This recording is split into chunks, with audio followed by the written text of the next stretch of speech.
Before we start, don't forget to subscribe and turn on the bell for more stories. Now, enjoy. In the small town of Umuis, where red earth painted every footstep and laughter floated through the air like music, a girl named Adanna sat beside her mother's small stall. She was 19, thin but strong, her eyes brighter than the sun after a heavy rain. Her hands were rough from helping her mother sell roasted corn, yet her heart carried dreams far bigger than the wooden table before her.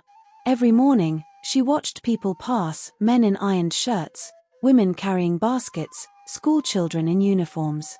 She always wondered what it felt like to walk into an office, to be called madam, to sit behind a desk and make decisions that could change lives. But for now, she only sold corn and smiled when customers complained about the price. Her mother, Mama Adaku, often said, "Adanna, my daughter, dreams are good, but hunger is real." Adanna would only smile and whisper, "Mama, one day, people will buy from you because of me." Mama Adaku would laugh and shake her head, but deep down, she knew her daughter's words carried something beyond ordinary hope. Adanna had finished secondary school with good grades, but university was far from reach. Her father, who once drove a taxi, had fallen sick and could barely stand. So she had to help. Every evening, after selling corn, she would light a small kerosene lamp and read old newspapers she found in the nearby barber's shop. Sometimes, she borrowed textbooks from her old teacher, Mr. Obinna, who often said she was one of the sharpest minds he'd ever taught. "Adanna," he told her one evening as she returned the books, "you can't stop here. You have a gift. Promise me you won't bury it because of your situation." "I promise, sir," she said softly. That night, while her mother slept and the whole compound fell silent, Adanna stayed awake, staring at the ceiling. Her dream was simple, to become a journalist. She wanted to tell stories that mattered, stories that could reach people far away, stories that could make a difference. But in Umuis, dreams like that were seen as foolish. Her friends, Nena and Uju, would tease her. "Adanna, you think someone from here can be on TV? You better marry and stop deceiving yourself," Nena would say. Adanna never argued. She just smiled, because she believed something they didn't, that destiny didn't care where one was born. One afternoon, a man from the city stopped by her mother's stall. His name was Chidi. He wore glasses and spoke politely. He was a journalist visiting Umuis to cover a story about rural life. When Adanna served him corn, she couldn't stop watching the camera slung over his shoulder. "Sir," she asked shyly, "you're a journalist?" "Yes," he replied, surprised. "Why do you ask?" "Because that's what I want to be." He smiled. "That's a big dream. What have you done about it?" "I read everything I can find," she said quickly. "I write sometimes too, but I don't have anyone to read what I write." "Then let me be the first," Chidi said. That night, Adanna gathered her old notebooks and handed them to him. Her heart pounded as he read. She expected him to laugh, but instead, he looked impressed. "You have talent," he said. "These words feel alive. You see things people ignore." Her eyes widened. "You really think so?" "I know so," he said. "If you want, I can help you send one of your stories to my editor in Lagos. But I can't promise anything. The city can be tough." Adanna's heart raced. Lagos. The name sounded like a song she had only heard in dreams. "Thank you, sir," she said, her voice trembling. Days passed. Then one morning, Chidi returned with a smile that carried good news. "Your story was published," he said. Adanna froze. "Published? Where?" "In our paper. People loved it. My editor asked who wrote it, and when I told him, he couldn't believe it came from a girl in Umuis." Tears filled her eyes. She ran to tell her mother, who at first thought it was a joke. But when she saw the newspaper with Adanna's name printed in bold letters, she dropped to her knees, overcome with emotion. "My daughter, look at God," Mama Adaku cried, hugging her tightly. From that day, everything began to change. Letters started coming from Lagos. Journalists wanted to talk to her. One even offered to sponsor her to study mass communication at the university. But not everyone was happy. Some people in the village began whispering. "That girl thinks she's better than us now," one woman said. Just because her name appeared in a paper. Adanna ignored them. She knew her journey was just beginning, and she couldn't stop now. One evening, she sat behind her mother's stall again, watching the sun fade and children chase one another barefoot. She smiled softly, remembering her first article. It had been about hope, how people in forgotten places still found ways to laugh, dream, and survive. She knew there would be more challenges ahead. But she also knew one truth that no one could take from her: dreams may start small, but they can travel farther than feet ever could.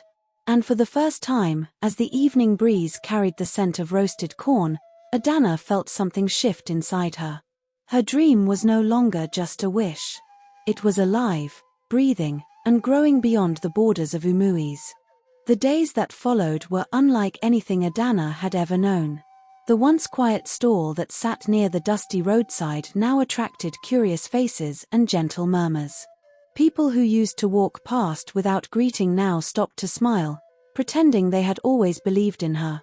But behind every smile, Adanna could sense the same thing: surprise. Her name had become a story. A girl from Umui's, barely 19, whose words had found their way into a Lagos newspaper. Some called it luck, others called it grace, but only she knew how much courage it had taken to believe in that dream when nobody else did. Still, she didn't let the attention distract her. Every morning, she helped her mother set up the stall, roasted corn, and cleaned the table just as she always had. Nothing changed about her work, only her vision grew larger. Then one afternoon, a letter arrived. The brown envelope bore the Lagos address of the publishing company. Her hands trembled as she opened it. Inside was a printed message from the editor himself, Mr. Okafor. He wrote, "Adanna, your writing carries something fresh and real. The honesty in your words reminds me of why I became a journalist. If you're willing, I'd like to invite you to Lagos for a mentorship program. We'll cover your transport and accommodation." She read the letter again, and again. Then she screamed, startling her mother. "Mama, they want me to come to Lagos." Mama Adaku dropped the spoon she was holding. "Lagos? My daughter, are you sure?" Adanna held out the letter with shaking hands. Her mother read it slowly, her lips parting in disbelief. She pressed the paper to her chest. "Kai Chinik, you mean these people want you to leave Umui's?" Adanna nodded, tears already gathering. "Mama, this is my chance. The chance we've prayed for." Mama Adaku sat down, her eyes glistening. "My daughter, I'm happy for you. But you'll be far from home. Lagos is big, and not everyone there has a kind heart." "I know, Mama. But I have to go." 4 days, the village buzzed with talk. Some cheered her courage, others whispered doubts. One evening, Uju and Nena came by, pretending to help her pack. "So you're really going?" Uju asked, folding one of Adanna's wrappers. "Yes," Adanna said, her voice steady. Nena laughed lightly. "I hope they don't deceive you in that city. You know, people there can be wicked." Adanna smiled faintly. "I'll be careful. But I believe this is where my story begins." The morning she left, half the village gathered at the small park. Her mother held her tightly, refusing to let go until the driver started the bus. "Adanna," Mama Adaku said, wiping her tears, "remember who you are. Don't forget where you come from." "I won't, Mama. I'll make you proud." As the bus rolled away, Adanna watched the only world she'd known fade behind her. The trees, the dusty roads, the laughter all became smaller until they disappeared. When she arrived in Lagos, everything hit her at once: the noise, the crowd, the endless movement. She had never seen so many people, cars, and buildings. Her heart raced with excitement and fear. Mr. Okafor's assistant, a kind young man named Emeka, met her at the park. "You must be Adanna," he said with a warm smile. "Welcome to Lagos. The boss is expecting you." They drove through the busy streets until they reached the office, a tall building with glass doors and air conditioning that made her shiver. She had only seen such places in movies. Inside, journalists moved about briskly, holding files and talking on phones. For a moment, Adanna froze, wondering if she truly belonged there. Then she heard a voice behind her. "You must be the village girl who made us all talk." She turned.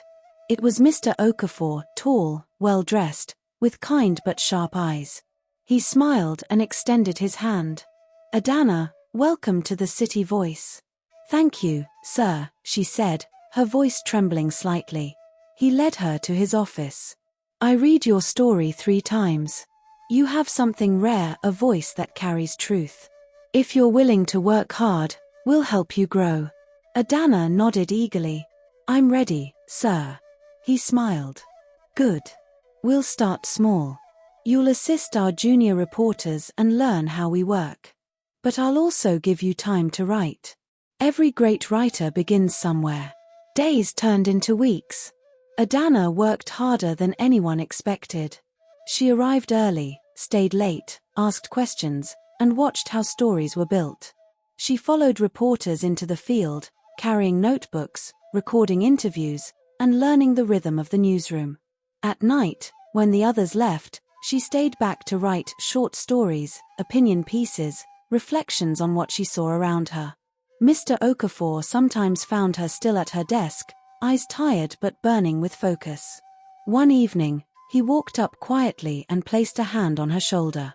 "You remind me of myself when I started," he said. "Don't ever lose that fire." She looked up and smiled. "I won't, sir." But the road wasn't easy. Some staff didn't like her. They whispered that she got in only because of pity. Others mocked her accent when she spoke. "Village girl," they muttered behind her back. At first, it hurt. But she never showed it. She poured her pain into her writing. Each time she submitted an article, it carried more strength, more depth, more emotion. Then came her first big test. Mr. Okafor called her in one morning. "Adanna, I want you to write a story about street children. Go out there, talk to them, see their lives through your eyes." She was nervous. "Sir, me?" "Yes, you," he said firmly. "You see things others don't. That's your gift." So she went out, walking through the busy streets, markets, and hidden corners. She talked to children who slept under bridges, sold water in traffic, and smiled through pain. She listened to their dreams, their fears, their laughter. When she returned, she spent the night writing. Her words flowed like a river, painting every detail with honesty and heart. When the story was published, it didn't just get attention, it shook people. Readers wrote letters, donations poured in, and the government promised to take action. Mr. Okafor called her into his office again. "Adanna," he said, holding the paper in his hand, "you just changed lives." She smiled through tears. "I only wrote what I saw." "No," he said gently. "You wrote what others feel but cannot say." From that day, Adanna wasn't just the village girl anymore. She became the new voice of hope. Her story spread again, this time not just in Umuis, but across Nigeria. Back home, her mother kept every newspaper that carried her name, showing them proudly to anyone who cared to look. Even Nena and Uju would sit under the mango tree, whispering to each other, wondering how she did it. But Adanna knew the answer. It wasn't luck or chance, it was courage, faith, and the belief that even a small dream can grow wings when you dare to chase it. Still, deep inside her, she felt there was more to come. Lagos had opened doors she never knew existed, but something told her this was only the beginning. Her journey had just started to stretch beyond even what her imagination could hold. Months passed, and Adanna's name began to travel far beyond the newsroom walls.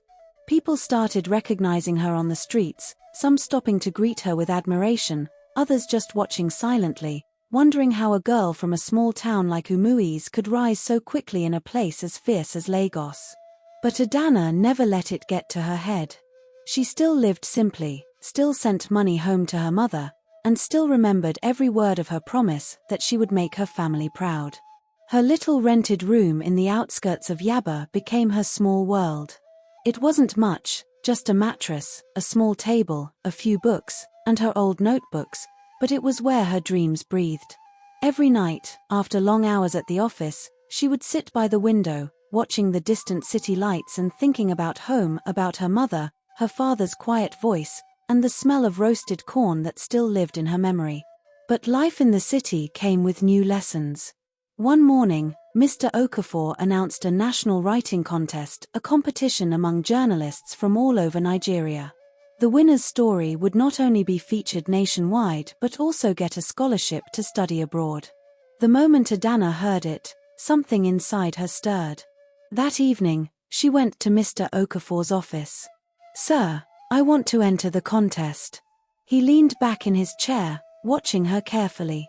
"I thought you would," he said with a faint smile. "But understand, Adanna, this won't be easy. You'll be competing with writers who have years of experience." "I know, sir. But I have something they don't, my truth."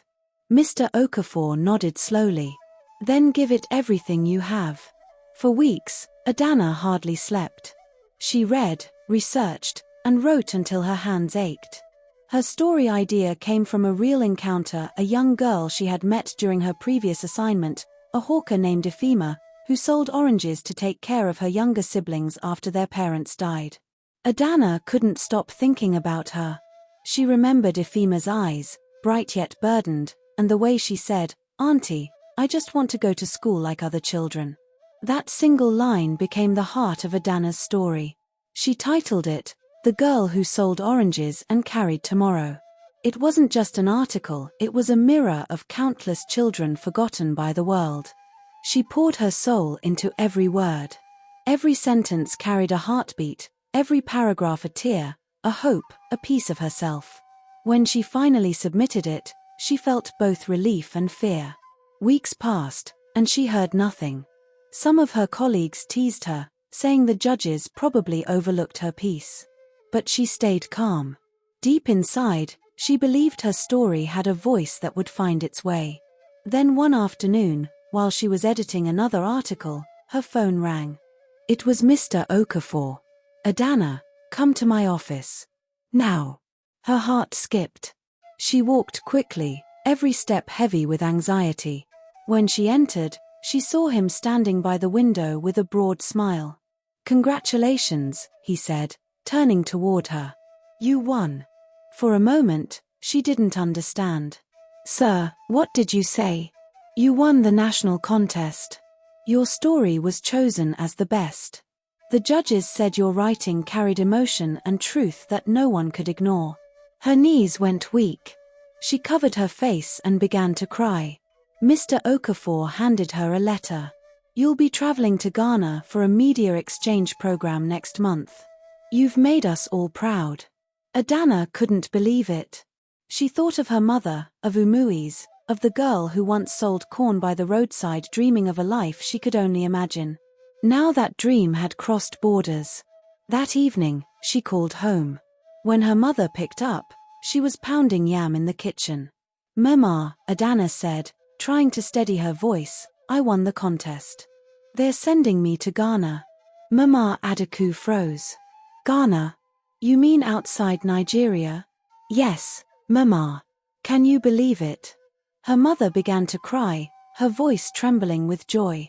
"My daughter, the same child who sold corn with me. Look what God has done." Even her father, who had been lying quietly on his bed for months, managed to sit up.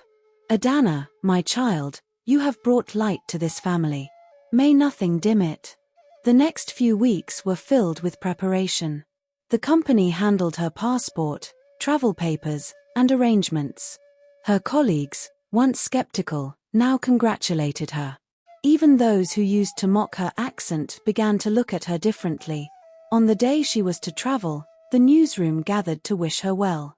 Mr. Okafor hugged her warmly. "Go, Adanna. Learn everything you can. But never forget where your story began." At the airport, she stood by the window, watching planes take off. She had never flown before. Her heart raced with both excitement and fear. When her flight was called, she whispered a small prayer.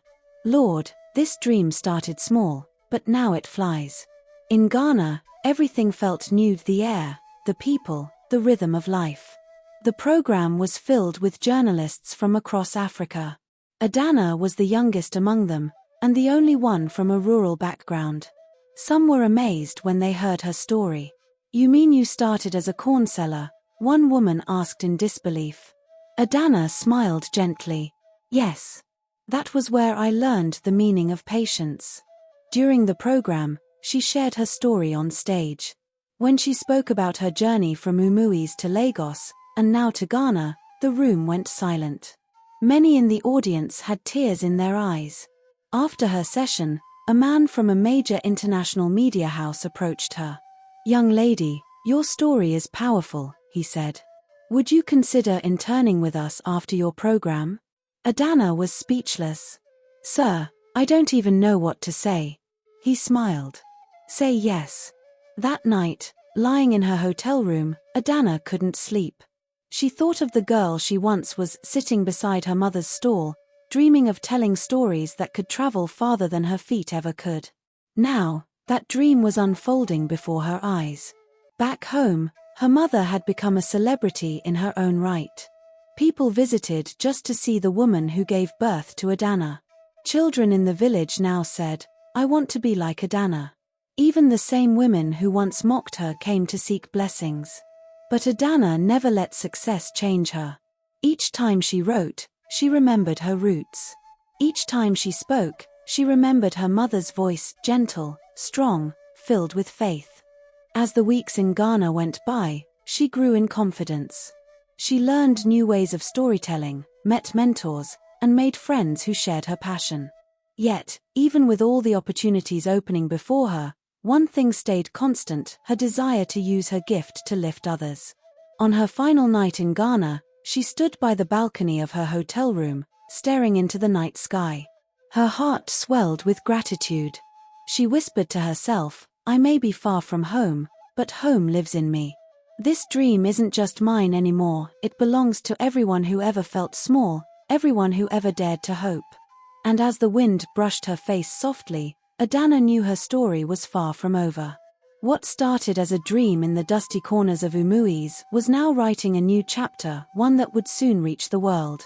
When Adanna returned from Ghana, the air at Murtala Mohammed Airport felt different from the one she had breathed when she left.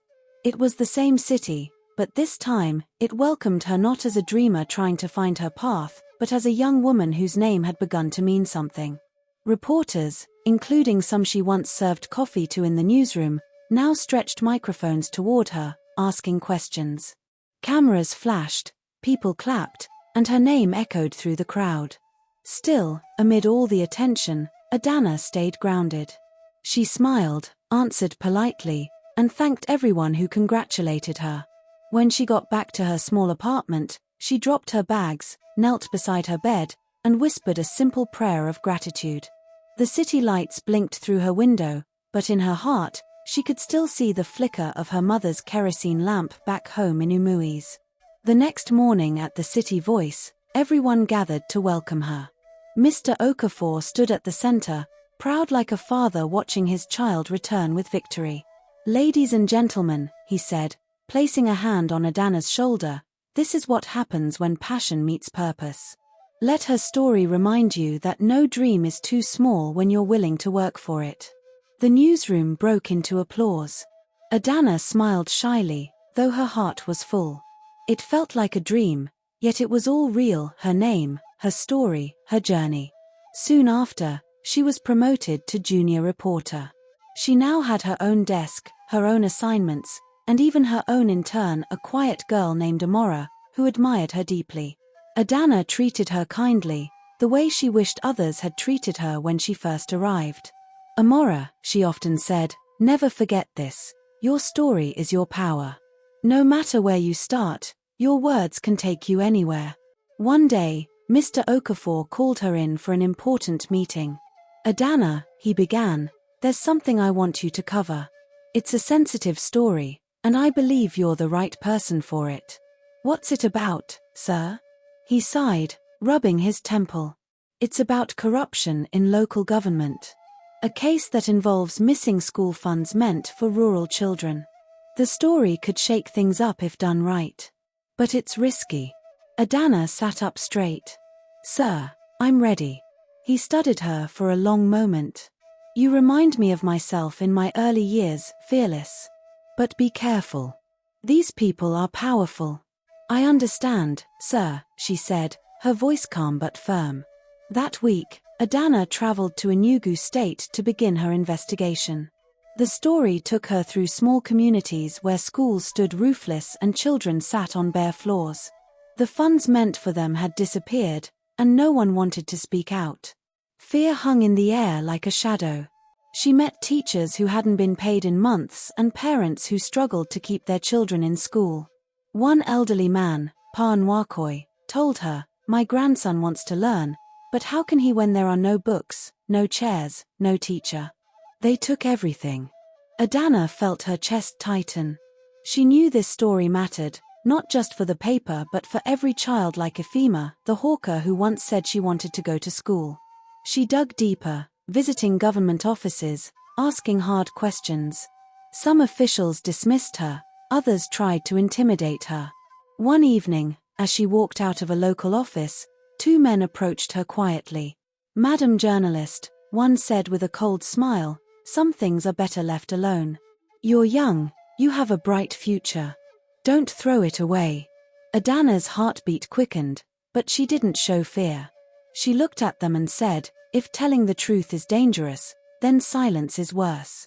That night, she wrote everything in her journal, every threat, every detail. She couldn't sleep, but she refused to back down. She knew too many people had suffered because others stayed silent. Days turned into weeks. Slowly, she gathered evidence, documents, witness statements, and photos. When she returned to Lagos, her desk became her battlefield. She worked late into the night, cross-checking every fact. Mr. Okafor noticed her exhaustion. "You need rest," he told her one evening. "I can rest when the story is done," she said with a tired smile. Finally, after weeks of relentless work, her article was ready. It was bold, detailed, and deeply human. She titled it "The Children Who Waited for Schools That Never Came." When the story was published, it caused an uproar. It spread across social media, radio stations, and news outlets nationwide. People demanded answers. The government was forced to investigate. Several officials were suspended, and one was arrested. The newsroom celebrated, but Adanna stayed quiet. She didn't seek praise, she only felt relief. Later that night, as she walked home under the clear sky, her phone rang. It was Mr. Okafor. "Adanna," he said softly, "I'm proud of you. You've done something very few journalists have the courage to do." "Thank you, sir," she replied. "I just wanted their voices to be heard. Rest, my child. The world will talk about this one for a long time." He was right. Within days, international organizations picked up the story. Adanna was invited to speak at a journalism forum in Abuja about integrity and the power of truth. When she took the stage, the hall fell silent. She spoke with calm conviction. "I'm not here because I'm special," she said. "I'm here because I refuse to believe that small dreams belong to small people. Every story has power when it's told from the heart." The audience rose in applause. Among them were students, journalists, and even a few government officials. Cameras flashed, but Adanna barely noticed. She thought only of her mother and the people back home who had once doubted her.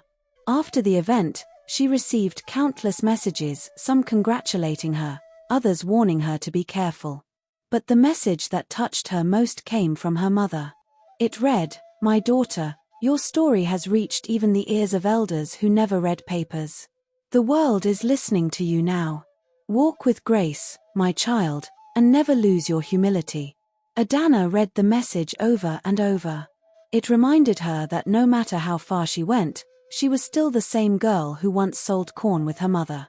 Weeks later, The City Voice received another letter, this time from a global journalism institute.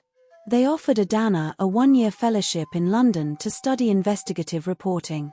The offer came with a scholarship and an international platform. Mr. Okafor called her into his office once more. "You've earned this," he said, sliding the letter across his desk. "This is your next step." Adanna looked at the letter, then at him. "Sir, I don't even know how to thank you." "You don't have to," he said. "Just keep walking the path you've started.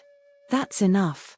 That evening, she went home and sat by her window, staring out at the city lights. Her thoughts wandered to Umuis again, to her mother, her father, the dusty roads, and the laughter of children chasing after kites made from old newspapers. She whispered softly, "Mama, I'm going farther than my feet ever thought possible." As the days passed, she prepared for her trip to London. The entire office threw her a small farewell gathering. Even those who once doubted her now praised her openly. But amid all the excitement, Adanna remained calm. She packed lightly, just a few clothes, her notebooks, and one photograph of her mother standing beside their corn stall. The night before her flight, she called home. Her mother's voice was full of pride. "Adanna, I'll miss you. But go and learn. The world is bigger than our village." "Yes, Mama. I'll make you proud again." When she ended the call, Adanna sat quietly for a long time. The weight of everything she had been through washed over her, the struggles, the rejections, the tears, the victories. She thought of every person who had told her she couldn't make it, and she smiled. The next morning, as the plane took off, she looked through the window and watched Lagos grow smaller beneath the clouds. She thought of that 19-year-old girl who once stared at the horizon, wishing her dreams could travel beyond her reach. Now, those same dreams were carrying her across oceans. And as the plane rose higher, Adanna closed her eyes and whispered, "This is just the beginning." London was colder than anything Adanna had ever known. The air felt sharp against her skin, the streets stretched endlessly, and every building looked older and wiser than she could imagine. Her first morning there, she stood by her window, watching people hurry along the sidewalks, coats tight, coffee cups in hand, moving as though time itself were chasing them. It was a world far different from Umuis and even Lagos, cleaner, faster, distant in its rhythm. She wrapped her scarf around her neck and whispered to herself, "So this is where my dream has brought me." Her fellowship program began 2 days later at the Global Institute of Investigative Journalism. The campus was alive with people from every corner of the world, faces of different colors, languages that rolled off the tongue like songs she didn't yet understand. At first, she felt small again, the same way she did when she first stepped into Lagos. But she remembered what her mother had told her before she left: "Don't let the size of a place make you forget the strength of your purpose." So she walked with quiet confidence, her notebook tucked under her arm, her eyes open to learn everything she could. The lectures were intense. They discussed corruption, human rights, media ethics, and the art of telling stories that could move nations. Adanna listened keenly, scribbling notes until her fingers ached. Sometimes, during discussions, she hesitated to speak, worried her accent might draw attention. But one day, a lecturer named Professor Harris called on her. "Adanna, you've been quiet. What's your take on the role of truth in a world where lies are powerful?" She took a breath. "Truth may not be loud, sir, but it lasts. Lies fade with time, truth waits, even if it hurts." The room fell silent, then applause filled it. From that moment, people began to notice her not as the quiet African girl, but as someone with a voice that carried weight. Weeks turned into months. Adanna made friends from Kenya, India, Brazil, and even Japan. One of them, a kind-hearted woman named Sophia, often studied with her in the library. "Adanna," Sophia said one evening, "you speak as if every word carries a story." Adanna smiled. "That's because it does. In my country, words build bridges. They also heal wounds." Her fellowship wasn't only about learning, it was also about sharing her own journey. She gave talks about rural education, the importance of community storytelling, and the fight against corruption. Each time she spoke, the audience listened like they were hearing something sacred. But it wasn't all easy. Some nights were lonely. She missed home, the smell of rain on red earth, her mother's laughter, the sound of distant drums from evening gatherings. There were nights she cried quietly, clutching the small photograph of her mother beside her bed. One snowy evening, after submitting a report, she received a letter from home. Her hands trembled as she opened it. It was from her mother. "My daughter, the house is quieter without your laughter. But every evening, I look at your old stool by the stall and smile. I still sell corn, and I tell everyone who stops that my daughter is studying abroad. Even your father smiles more now. We are proud of you, Adanna. Keep walking with your heart. Love, Mama." Adanna pressed the letter to her chest, tears streaming down her face. "Mama," she whispered, "I'm doing this for us." Her performance at the institute didn't go unnoticed. One afternoon, Professor Harris called her to his office. "Adanna," he said, leaning forward, "you've impressed the entire board. Your final project on corruption in education was exceptional. The institute wants to feature your report in our global journal." She gasped. "Sir, really?" He nodded. "And there's more. The BBC has expressed interest in interviewing you about your story. They see in you something rare: authenticity." Her hands shook as she covered her mouth. She could hardly believe what she was hearing. The following week, she sat in a brightly lit studio, a microphone clipped to her collar, cameras trained on her. The interviewer smiled warmly. "Adanna, your story has inspired many. You started from a small village and now you're here, speaking to the world. How does that feel?" Adanna paused, her voice steady yet full of emotion. "It feels like a dream that learned how to walk. I didn't get here alone. My mother's faith carried me, and the stories of my people guided me. Every child with a dream deserves a chance to rise, no matter where they come from." Her words resonated deeply. The interview spread quickly across Africa and beyond. Messages poured in from people she had never met: students, mothers, young girls who said her story gave them courage. One message stood out. It was from Ifema, the little hawker she had once written about. "Auntie Adanna, I saw you on TV. I'm in school now. They gave us scholarships after your story. I just wanted to say thank you." Adanna read the message again and again, her heart full. That night, she couldn't stop smiling.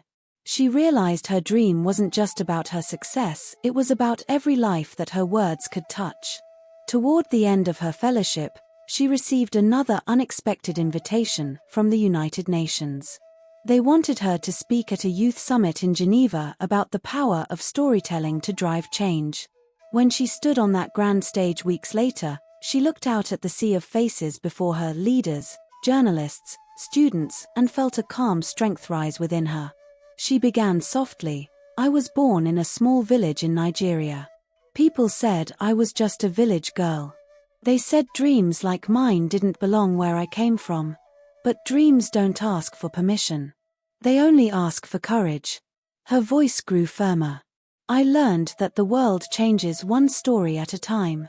And when you tell a story that carries truth, no one, not distance, not poverty, not doubt, can stop it from reaching hearts across borders." When she finished, the hall erupted in applause. Some stood, clapping until their palms reddened. Others wiped their eyes. For the first time, Adanna saw what her dream had become. It had grown into a light that touched others, the same way Chidi's kindness once lit her path. After the summit, she returned to London, where the institute organized a farewell ceremony. Professor Harris presented her with a Medal of Excellence and said, "Adanna, your journey is proof that the human spirit can rise from anywhere. Never forget the voice that brought you here." She smiled. "I won't, sir. It's the same voice that tells me to go home." A few weeks later, she boarded her flight back to Nigeria. This time, there were no tears of fear, only joy and gratitude. As the plane descended into Lagos, her heart raced. The city lights glimmered below like scattered stars, and she whispered, "I'm home." When she stepped out of the airport, she was greeted by her mother and a small group from the City Voice. Her mother ran into her arms, crying and laughing all at once. "My daughter, look at you. You've grown into a woman of the world." Adanna laughed through her tears. "Mama, I missed you every day." Back in Umuis, the news of her return spread quickly. The villagers gathered to welcome her, singing and dancing. Old friends, teachers, and children filled the air with joy. Even Nena and Uju came, shy but proud. That evening, Adanna stood in the middle of the compound, surrounded by people she loved. "I've seen the world," she said, her voice trembling, "but nothing feels like home. Everything I became started here, with hope, faith, and love." Her mother smiled proudly, holding her hand. "You see, my child, your dream has truly gone where your feet could not." As the moon rose and laughter filled the night, Adanna looked around at the familiar faces, the sounds of drums, and the smell of roasted corn drifting through the air.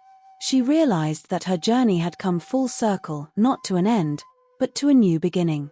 Because the little girl who once dared to dream beyond the boundaries of her world was now standing in that same place, ready to give back. And deep inside her, she knew her story wasn't over, because dreams like hers never truly end. They just keep reaching farther, shining brighter, and reminding the world that greatness can grow from the humblest soil. Weeks passed after Adanna's return, but her name still floated on everyone's lips across Umuis and beyond. People now pointed at her mother's corn stall not just as a place to buy roasted corn but as a reminder of what determination could do. Little children in the village began calling her Auntie Dream, and even elders who once dismissed her ambitions now spoke of her with deep respect. Adanna, however, didn't let the praise blind her. She woke early every morning, walked through the same dusty paths that once carried her barefoot to school, and listened to the sounds of her people. The laughter of children, the chatter of market women, the hammering from local carpenters, it all reminded her of the roots that built her. One morning, as she helped her mother arrange fresh corn by the roadside, a group of young girls walked by whispering. One of them, a timid-looking girl named Onioni, stopped and greeted shyly. "Auntie Adanna, can I ask you something?" Adanna turned to her with a smile. "Of course, my dear. What is it?" Onioni hesitated before speaking. "My father says school is not for girls. But I really want to learn like you did. How did you convince them to let you go?" Adanna knelt so she could meet the girl's eyes.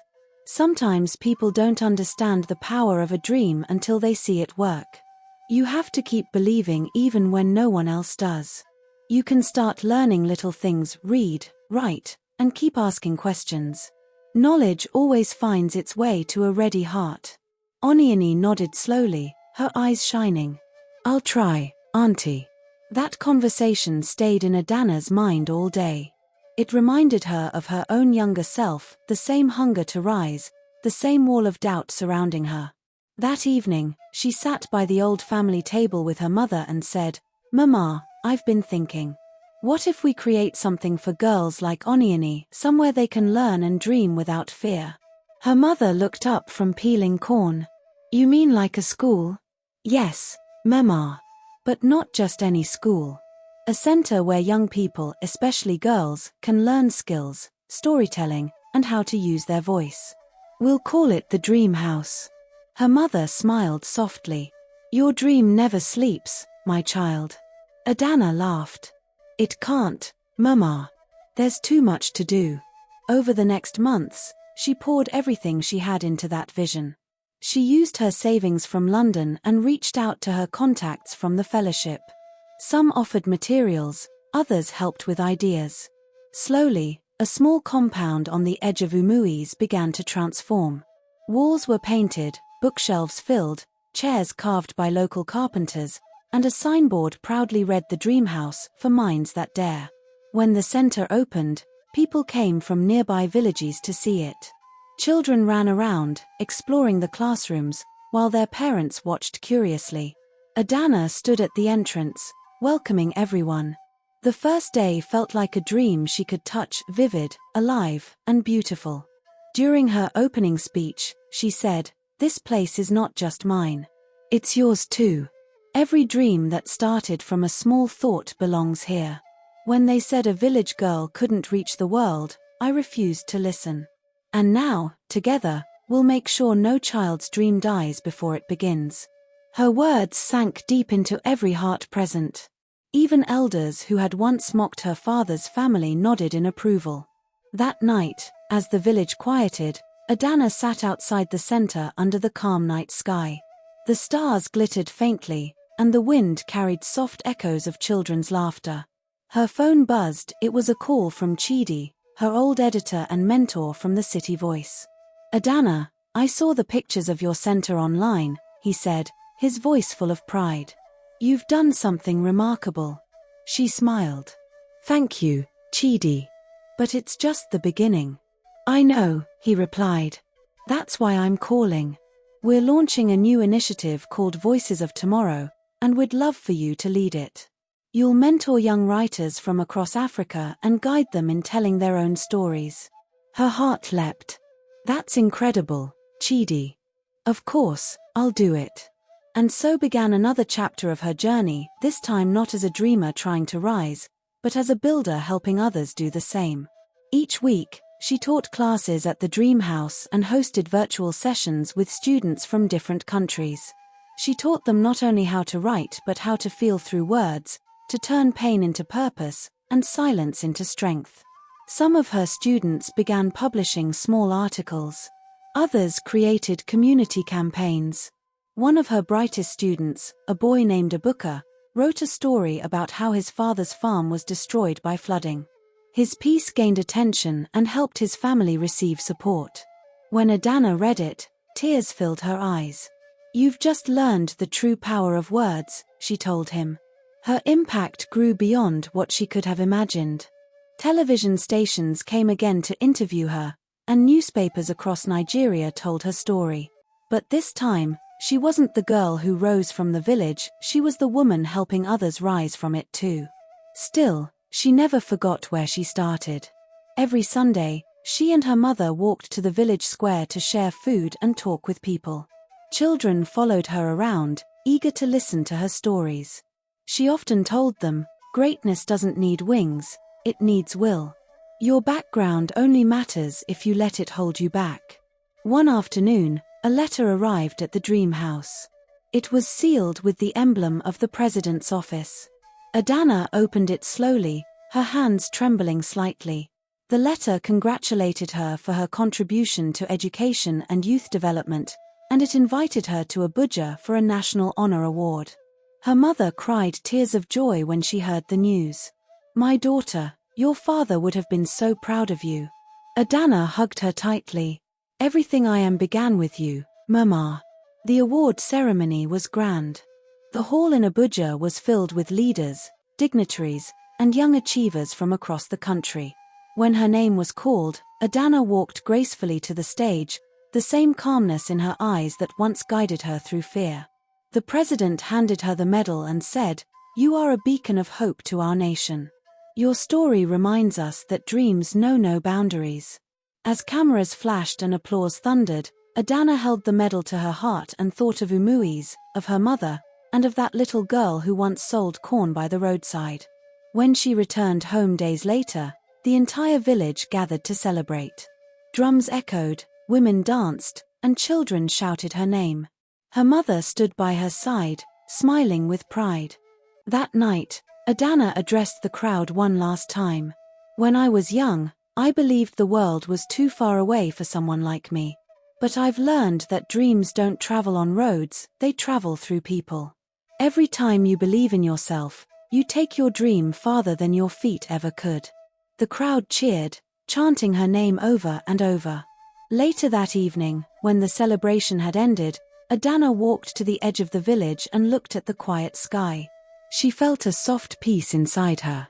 Her journey had carried her across oceans, through hardship and triumph, yet the most beautiful part was right here, home. From the corner of her eye, she saw Onioni, now holding a book, walking confidently down the same dusty path she once took as a girl. Their eyes met, and Adanna smiled. She saw herself reflected in that little girl, bold, curious, and unafraid. She whispered to herself, "This is what it means to dream beyond." The wind carried her words softly into the night, across the trees and rooftops, through laughter and memories, into every heart that dared to believe. And in that moment, the story of the 19-year-old girl who dared to dream beyond became more than just a story, it became a legacy. A living proof that even from the smallest corner of Nigeria, a dream can reach places where the feet may never go, but where the heart forever will. Thank you for staying with us through the incredible journey of Adanna, the 19-year-old girl who dared to dream beyond. Her story reminds us that courage, determination, and a heart full of hope can take you farther than you ever imagined. If this story inspired you, make sure to subscribe so you never miss another amazing tale. Also, we'd love to hear from you. Drop a comment below telling us the country you're watching from and what time it is where you are. Your support helps us keep sharing these unforgettable stories with the world.